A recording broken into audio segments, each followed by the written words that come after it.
ॐ वाङ् मे मनसि प्रतिष्ठिता मनो मे वाचि प्रतिष्ठितम् आविराविर्मयेधि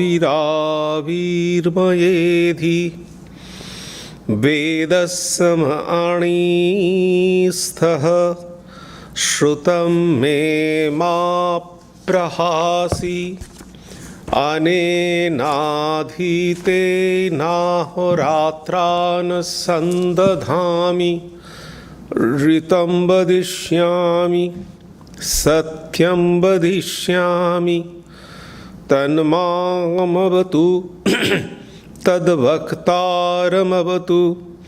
अवतु माम् अवतु वक्तारमवतु वक्तारम् ॐ शान्ति शान्ति शान्ति हरिः ॐ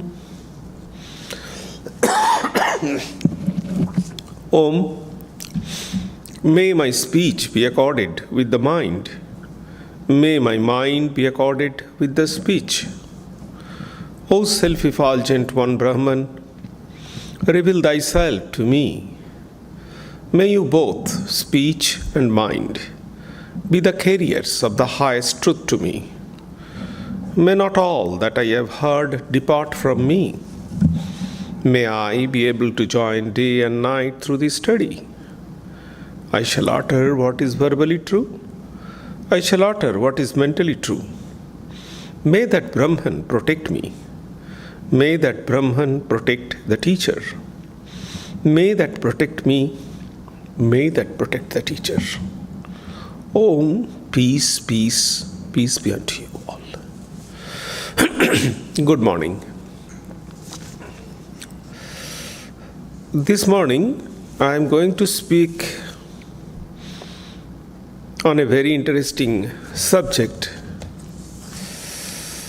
experiencing peace and joy. These two things are very important in our day-to-day life.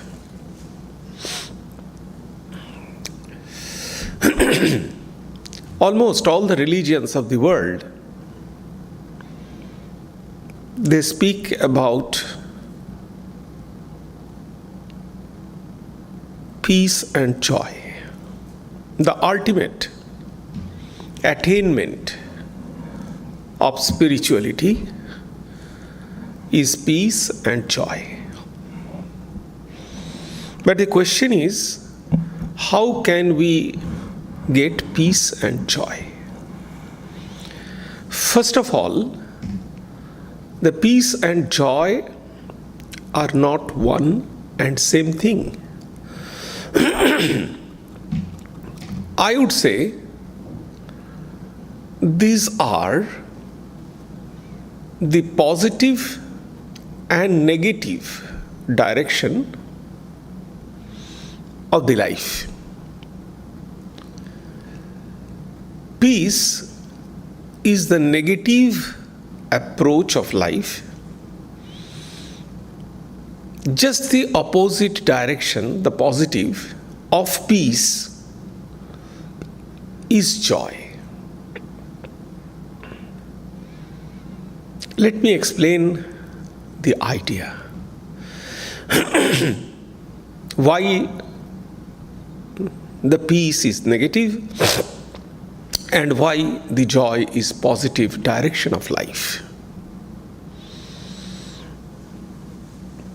If I ask you, perhaps in my previous lecture, I asked you the same question, but I think the good thing, asking number of times of good things is no harm. So if I ask you, what is the peaceful time in your day? Day means 24 hours. What is the peaceful time? If I ask you, please tell me what is the peaceful time in your 24 hours. What would be the answer? I am sure that you will answer, when we sleep, that is the most peaceful time in my 24 hours. Yes, it is true. That is why we try to sleep. Sleep is the most peaceful time. Definitely it has some biological and physiological impact on our life, but the psychological and mental aspect of sleep is peace. That is why people take medicine, different types of activities they do. Only yesterday I found in the YouTube that one can conquer insomnia if they listen. In the YouTube, it is that the sound of burning wood. If there is a sound of burning wood, some kind of I don't know. But they are demanding or suggesting that if you listen to the sound of burning wood, you can conquer insomnia. However, why? My question is not what. Why? Why the sleep is peaceful? What we do in sleep? Definitely there are some physiological activities inside, brain activity, mind activity. I am not going to that. But in a very simple way, why we get the peace during our sleep? What is the difference between the waking state and the sleep state? What is the difference?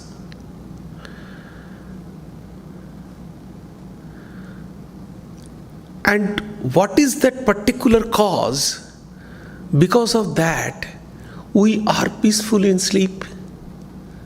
Common sense. Spirituality is nothing.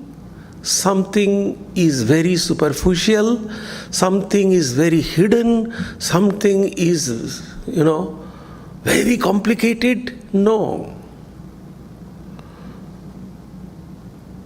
That is why it is spreaded. The health, spirituality, these are very simple. Only we make it very complicated. See, the point is this: in awakened state, we are hanging into different things. I am thinking my workplace, I am thinking about my friend, I am thinking about my parents, I am thinking about my kids. So many things I am thinking. So we are hanging around to different kind of things. During sleep, we are completely blank. We withdraw from outside connection. There is no connection from outside. Completely withdrawn. This is the main cause of peace. So if we can withdraw from outside, if we do not hang to all these kind of subject matter in our life, we will be peaceful. What are the impact of hanging around everywhere? The reaction, the effect of hanging around everywhere is jealousy, hatred, anger. All these three things are the impact.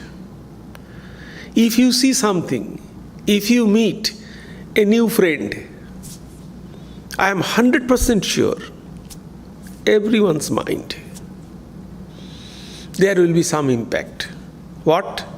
The friend is good or bad? Looking good or looking bad? Mentally good or mentally bad? Immediately you see. And why this thing comes? Because of comparison. Our nature is this: we always compare ourselves with us, unconsciously. And this is the cause of our jealousy. Why? What is the cause of our jealousy? Because unconsciously we compare. And when we think, it is a wrong thinking. When we think, probably I am not at par with my friends, immediately jealousy comes. Oh, see? And what is the outcome of this jealousy? Finding faults. He is not doing that right. No. It is bad. It is this. Immediately finding faults. So the baseline is thinking ourselves inferior. Those who are jealous, those who have hatred, take it for granted that they are or they have the inferiority complex. Psychologically, they feel themselves a little bit down from the competitor. So, our normal tendency is this, or the opposite thing, we appreciate somebody, we like somebody. Both are the reaction of our own mental thoughts, deeper mental thoughts. So, if we hang around to everywhere, the result is jealousy, hatred, love. It is not always jealousy, hatred, anger, love also. So if we love, you will ask the question, love is a good thing. If we love, it is good, it is required. Yes.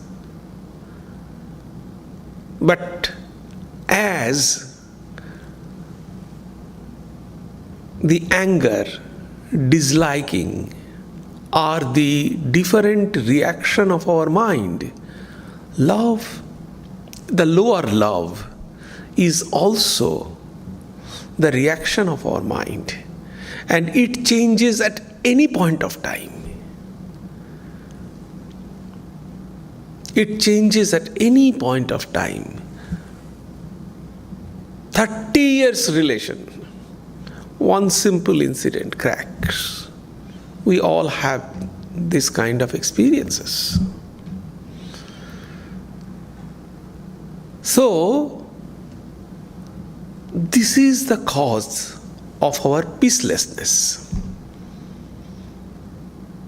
So that's why peace is the negative approach. Withdraw your mind from the outside. There are two levels of peace. One is lower kind of peace, another is higher kind of peace. The lower kind of peace is this, what we do day to day. Simply,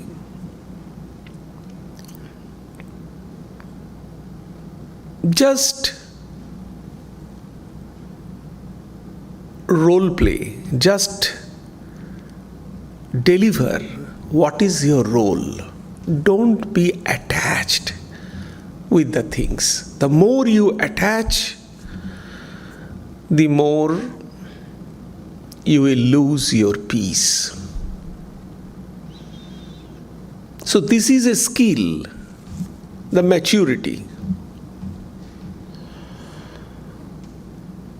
A kid, if it watches a movie, they have impact in their mind for 2-3 days of that movie. Because emotionally, they are so attached with that movie. But an adult, he or she doesn't have any kind of impact on the movie. During the movie, when they come out from the hall, they have very clear cut, oh, that's a good, the actor or actress did very well, period, done. Because they know it is a movie. They are not emotionally connected with the story of the movie. Why? Because the elderly people or matured people are matured. So exactly in the same way, if we are spiritually matured, we can keep ourselves separate from the events of our life. We will not be emotionally attached with that. This is a skill. This is a skill. And this is one of the causes of peace. So we can get peace if we withdraw from the external event, or withdraw means not participation. Please try to understand. We have to participate everywhere. If my kid's friend has their birthday party, I have to take my kid to that birthday party. It is my responsibility, the parent's responsibility. But that doesn't mean that we will become completely emotionally attached with that party. So this is the spiritual maturity. We cannot, in Bhagavad Gita, Sri Krishna very clearly says, we cannot stop our work. We have to work. So as we have to work, but at the same time, we must not attach with the work. So this is the skill we have to develop. If we do it, and obviously spiritually, if we can do it, we can get peace, and that is the lower kind of peace.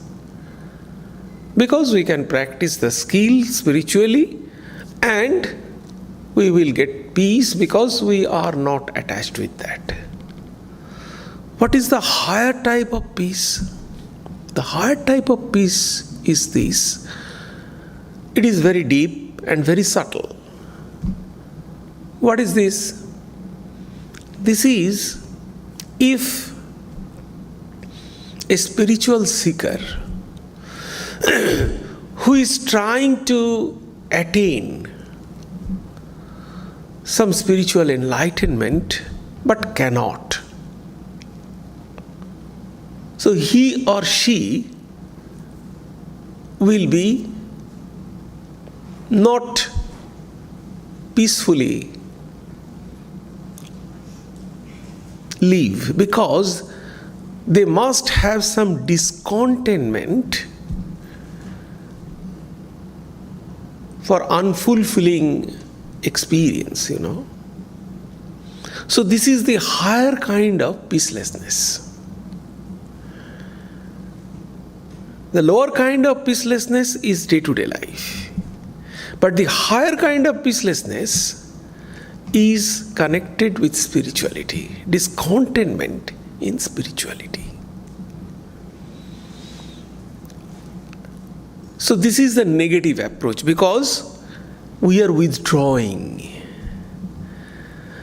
But joy, on the other hand, is the positive approach. We have to attain, we have to gain something. The joy, the bliss.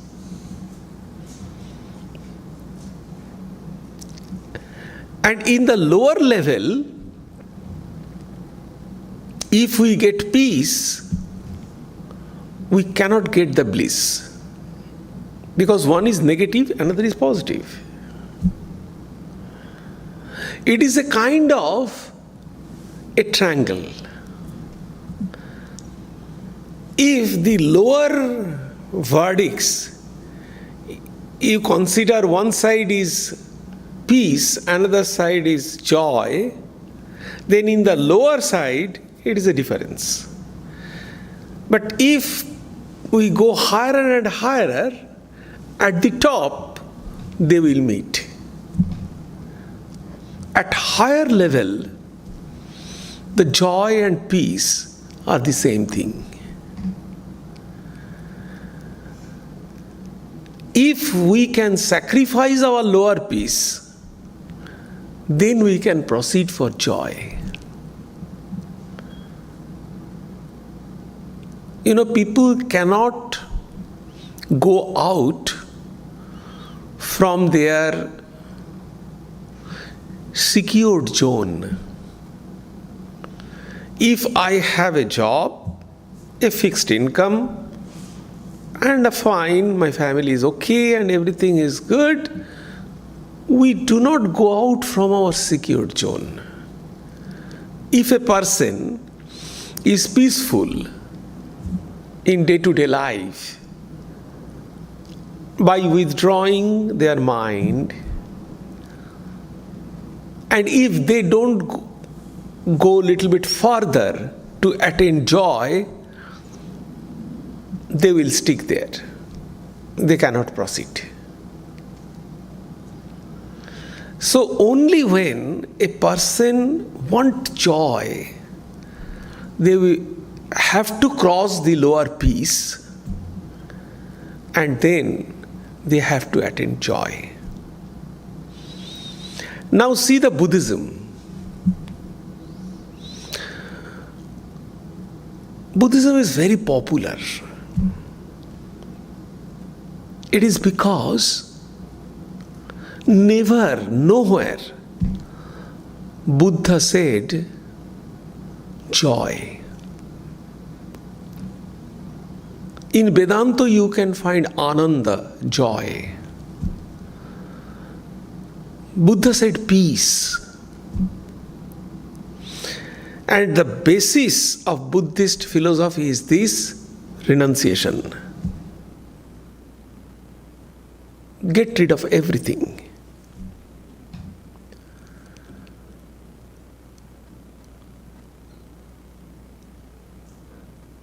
So you can get peace, and everybody can get peace very easily because they renounce. They are not, if you practice, you can equip yourself. You can get that skill, that maturity. How to get yourself? We do it. Actually, we do it unconsciously.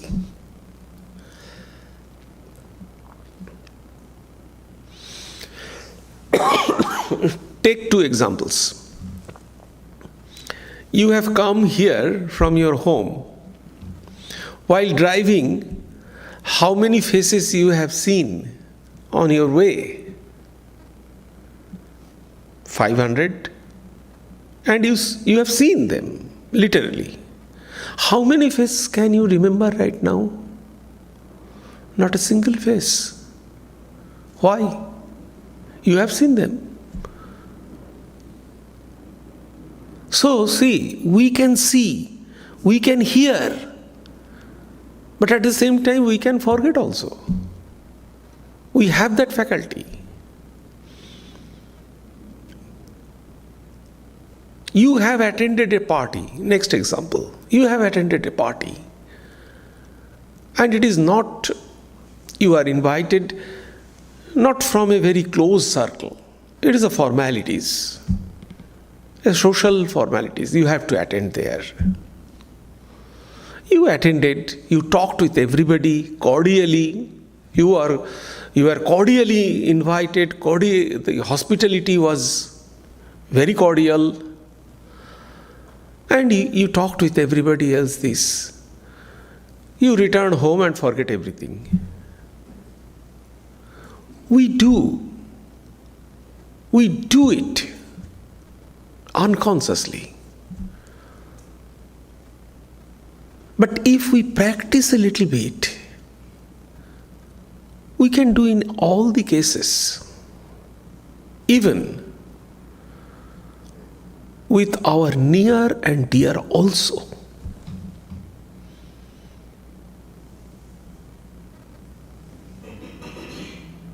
Now,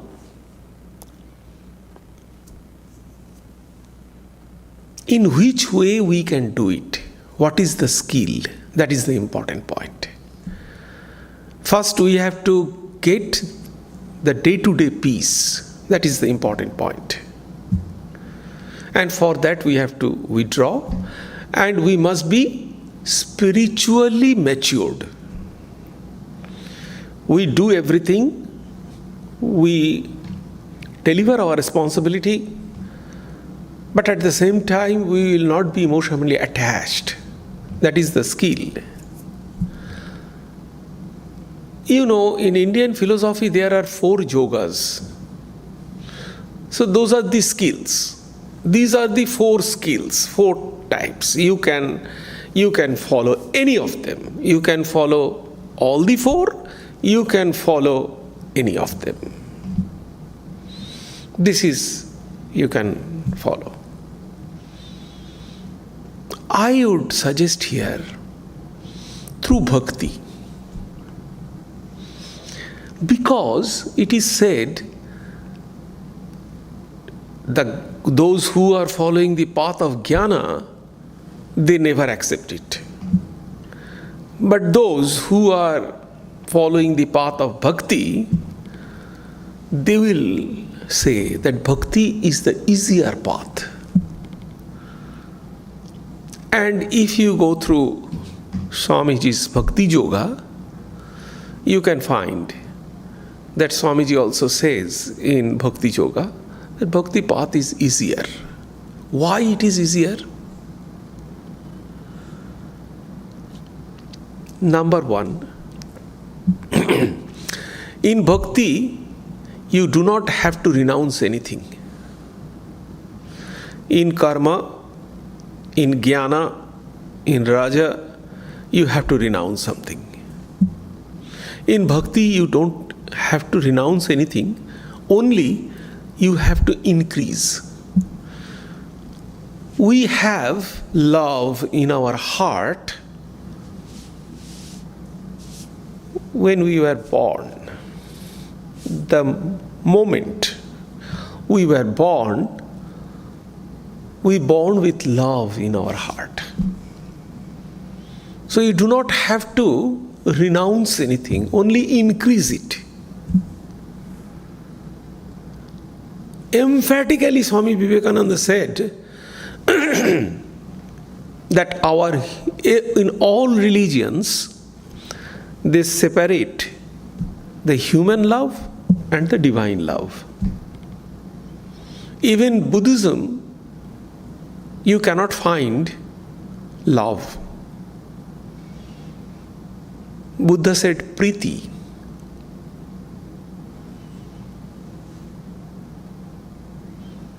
So, the love, but Swamiji emphatically says that our human love is the manifestation of the same divine one love.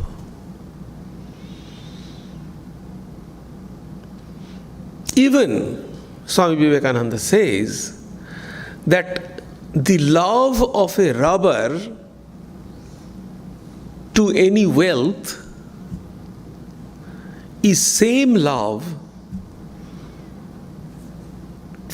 to aspirant for an aspirant to his personal deity. Same love. Only the direction is different. The means of achieving is different. But the love is same.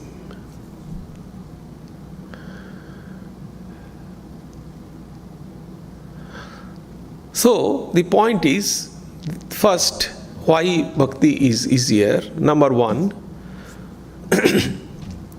you do not have to renounce anything. Only what you have to enhance this. Secondly,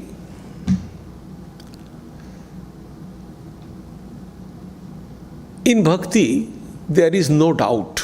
No proof is required.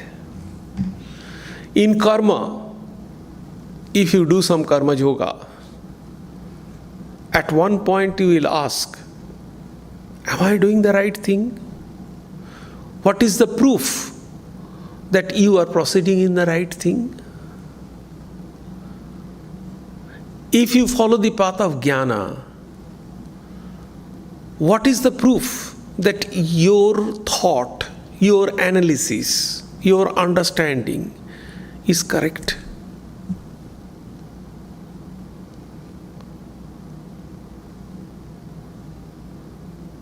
But in bhakti, you can understand. If you love somebody, if you love God, no proof is required. You can understand that. There will be no doubt whether you are proceeding in right direction or not.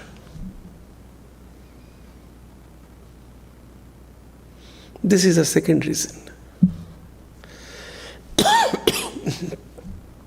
The third reason is it is connected with the first one.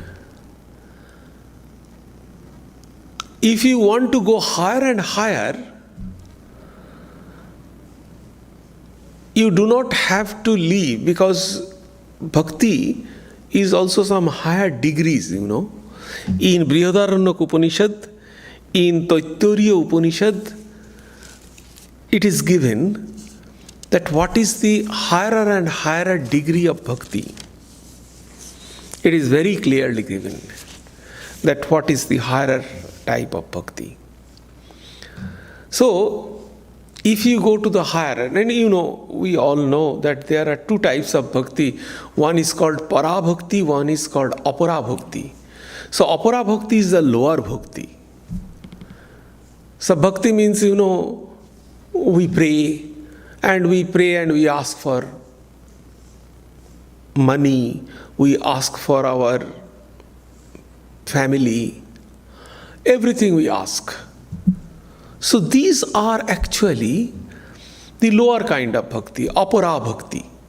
The higher kind of bhakti is called para bhakti. So there are different degrees of bhakti. So if you elevate yourself, try to elevate yourself from the lower bhakti to the higher bhakti, you need not leave this one.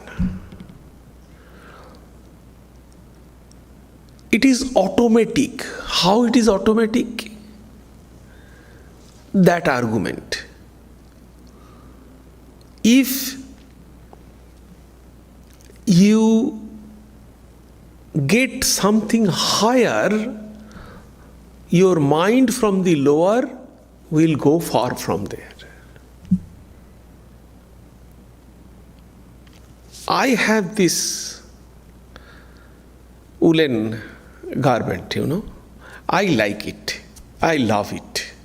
Beautiful color, and I love it. I always try to wear this one. I don't want to give it to anybody else. I like it. But if I get another beautiful new things, what shall I do? Immediately I jump into that. And I forget this one. I keep that in a very good way. I shall keep it in a lower shelf. So, automatic. I need not leave it. Get the higher thing, and the lower thing will go automatically. So, this is the beauty of bhakti. In jnana, you have to bring the logic and renounce this. Oh, this is unreal. This is real. So, difference between unreal and real. You have to bring the logic and you have to renounce this one. In bhakti, no. If you think this is good, it may not be good. Your judgment is correct. If you think this is the better thing from this, you start loving that one. No matter whether that is better or not.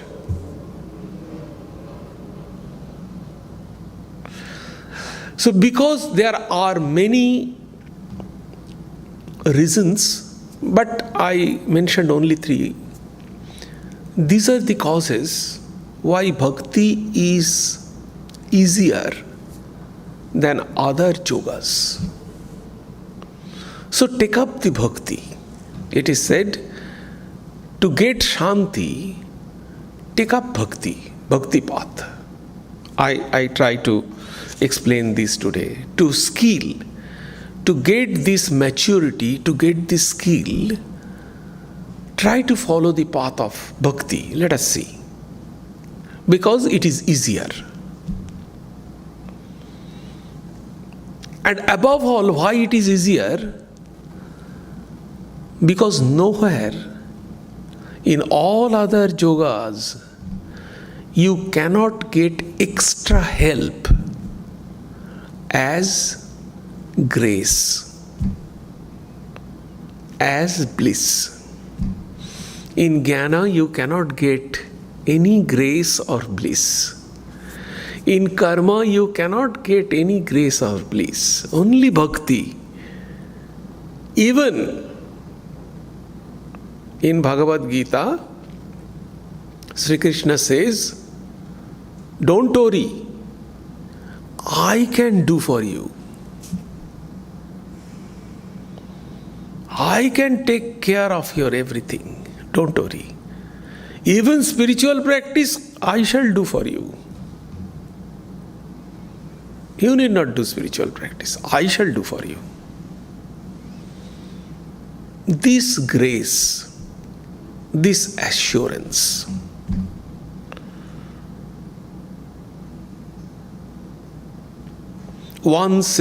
they believe, the devotees, they believe that simple one glance of God can change everything in a second. So, if we follow the path of bhakti, and what shall we do in the path of bhakti to get this peace and joy? Simply love. That's all.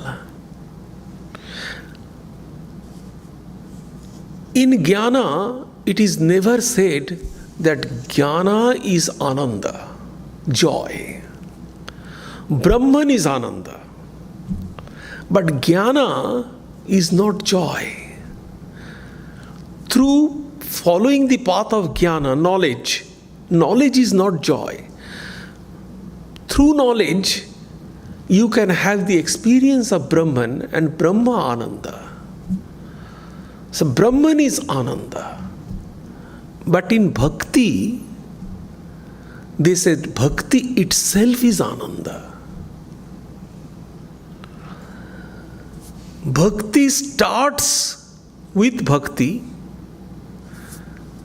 In the middle, there is bhakti, and at the end, there is bhakti.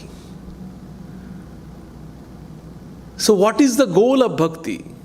The jnana, in jnana, what is the goal of jnana? To realize Brahman.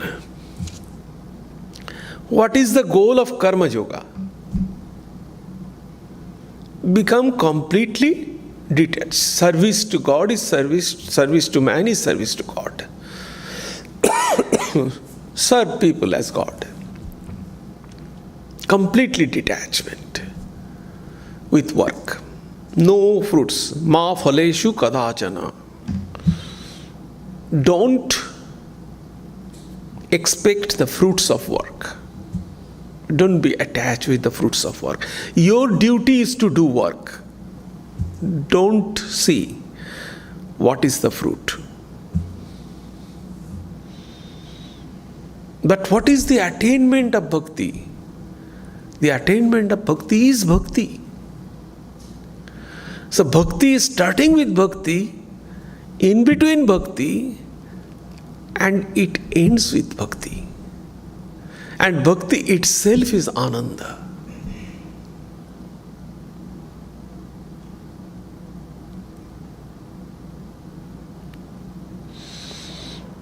So that is why it is said here in Brihadaranyaka Upanishad also shows the stages of ananda. Higher forms of ananda can be had only by transcending the lower kind of peace. One of the signs of the higher experience is the sense of fulfillment, tripti or kritakritya, satisfaction, love that it brings. It is not possible to obtain higher fulfillment without struggling and without sacrificing the illusory peace in the lower. I have already mentioned it. If only you can go beyond your security zone, then only you can struggle for the ananda. Ananda have to attain. For ananda you have to do something. But for peace, you don't have to do anything. Why? Only love. Love God. Automatically, your attachment with the world will go. Swami Vivekananda said in one place, take the example, you have a pet. If you start loving to your pet with whole heart, automatically your attachment with the world will go far away and you will be concentrated on your pet. Similarly, if you start loving your God, automatically you will withdraw from the world. It is very easy to withdraw from the world. Withdrawing from anything is very simple. In bhakti, love something with whole heart. Always serve. The first love of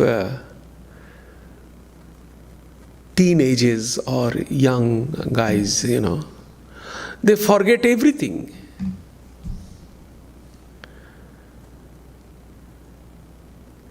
So if love anything, love God, the same love, only wholeheartedly, and you will be withdrawn from the external world. But you must not stop there, because you need the joy. You have to go beyond. And then you can find this joy, the divine. Then you have to search for the divine, the higher joy. Simple peace is not spiritual. There are many people, they do not tell lie, they are moral, highly moral, because this morality gives us peace. Highly moral, they do good for others, they are good people. But they are not considered as a spiritual. Why? For spirituality, these are required. But spirituality is a positive move towards the higher divinity. These are prerequisite. We have some wrong notion that if I am a good person, then I am spiritual. No, spiritual means you have to attain, or you have to drive yourself towards the higher divinity. It is a positive movement towards the higher divinity. It is not simple goodness.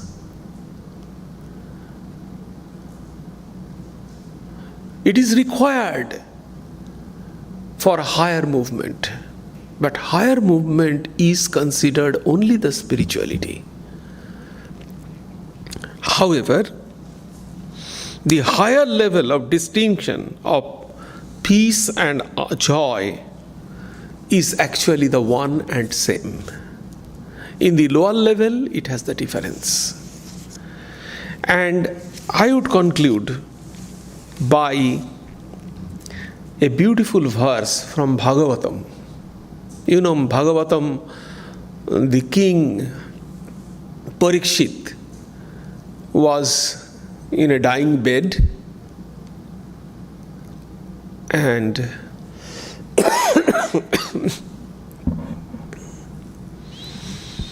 and Vyasa's son was explaining Bhagavatam.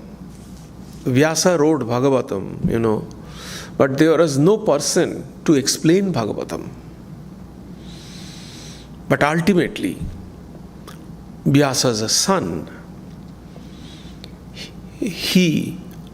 Narada found that he is the most competent person, because he doesn't have any desire, any tinge of desire in his mind. Even Vyasa composed that, but Vyasa has the desire in his mind, but his son doesn't have. So his son explained.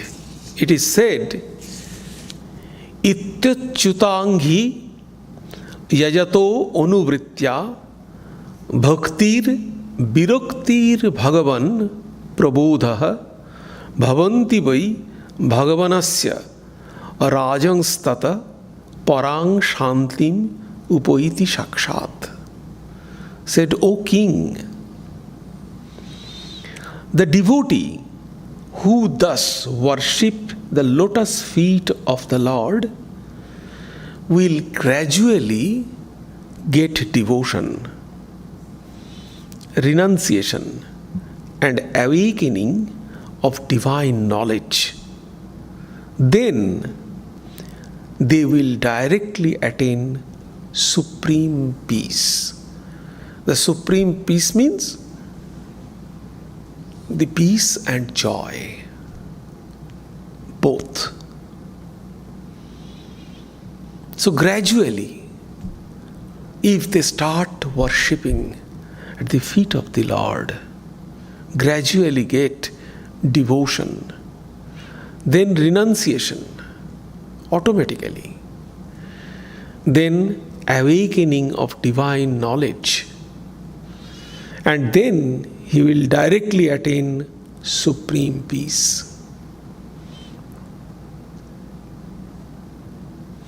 Do you have any question? Quick question?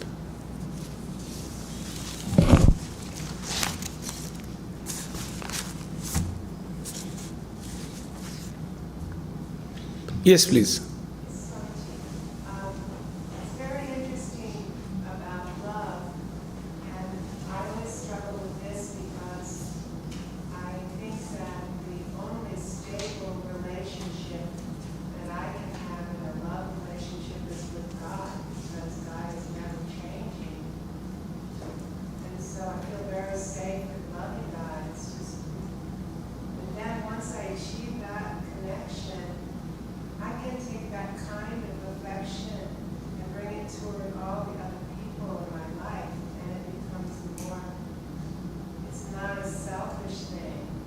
It becomes, I'm able to withstand any changes because I'm loving the divinity in the individual. I'm trying to explain that, the joy comes from the love, and the love that humans have for each other is often, sometimes it's very fraught with, emotions and attachments and things. But if you love God, you can dive so deeply into that feeling, and you'll never be disappointed. Right, you are 100% right. So the point is this, definitely, but we have to understand very carefully that what really love is. That is a big chapter, that is a big thing. I do not have right now time to explain it, but I am sure those who have been attending my lecture for long time, they know it. I explained love from time to time in different occasions, in Thursday class, in this, that, everywhere. And what is the actual concept of love? I explained it in different places. Actually, there is no difference between the consciousness and the love. Both are same. Love is one, consciousness is one.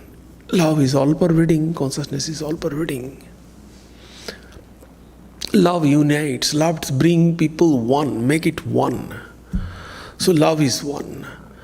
And the concept of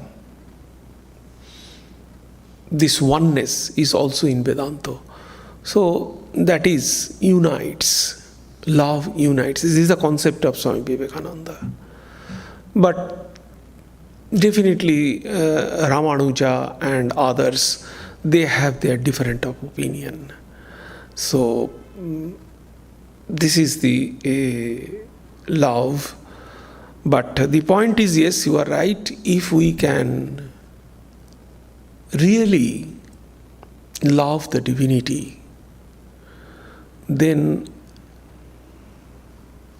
everything will vanish. That's for sure. And it is easier. Again, it is easier. It is easier. Just turn your direction towards God. That's all.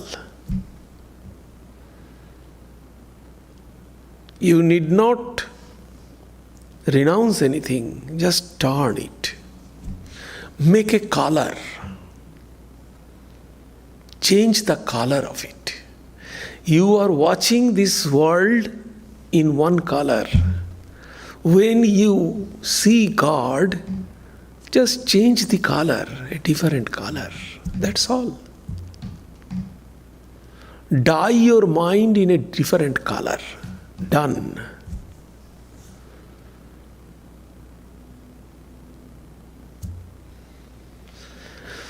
Om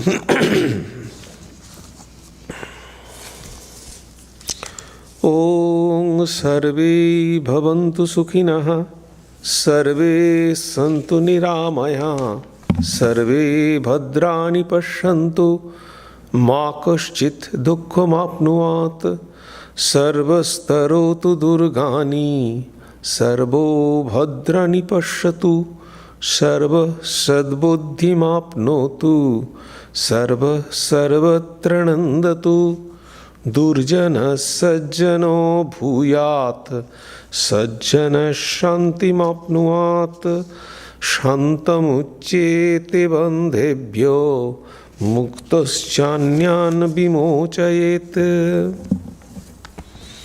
May all be happy, may all enjoy good health, may all see happy events, may all be freed from miseries, may all be freed from dangers, may all realize what is good, may all be actuated by noble thoughts, may all rejoice everywhere. May the wicked become virtuous, may the virtuous attain tranquility, may the tranquil be free from bondages, may the freed make others free, may the Supreme Spirit, the presiding deity of all sacred activities, be satisfied. For he being pleased, the whole universe feels satisfied. Om peace, peace, peace be unto you all.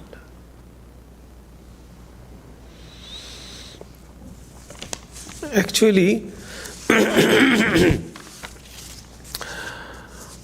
the verse, the lecture I delivered this morning, it is from a verse. It is in Naradiya Bhakti Sutra. The Bhakti, there is a Indian scripture which is called Naradiya Bhakti Sutra. The Bhakti aphorism of Narada. So, this particular verse is the verse number 60 of that particular book, Naradiya Bhakti Sutra. And as usual, tea and coffee will be served in Sharadananda Hall, which will be followed by Prasad Luncheon. You all are requested to attend. And next Sunday at 11 o'clock, we will have the lecture here. Swami Prasannatmananda will deliver the talk. And the title is Reduction of Ego. The title is Reduction of Ego. And the following Sunday, on 18th, we don't have any Sunday morning service. We will have a special worship, the worship of Sri Sri Sharadamani Devi here at 3 p.m. So you all are welcome on 18th at 3 p.m. here. There is a special worship here. So there will be no morning class. Thank you.